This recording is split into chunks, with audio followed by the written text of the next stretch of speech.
So yun guys, itong video na to, meron tayong bibigyan ng kama kasi nakabili na ako ng kama. Tapos ito nga po yung unan niya. Ngayon, meron siyang kwarto dito sa uupahan ni Kables. Yun, ito po yung kwarto, ito po yung kwan. Kasi naghakot na kami ng gamit.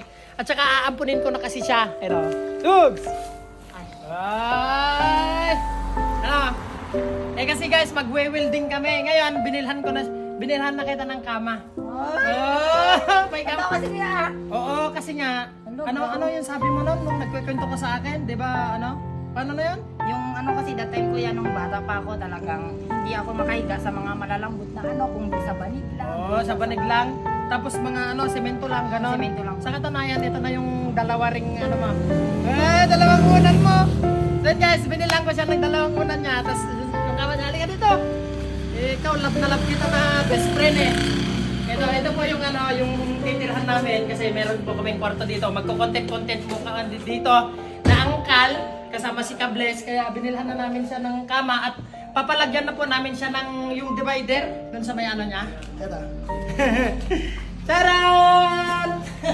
Ang ganda ng kama mo ha?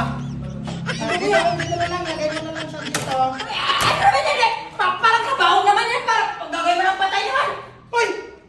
Mahal to! Antik to! Kahit parang ko dyan ako tutugay sa sarat. Kahit sa banig lang, kahit sa matigas sa bagay yung makahiga. Kung ganyan. Sinasabi ko sa'yo eh.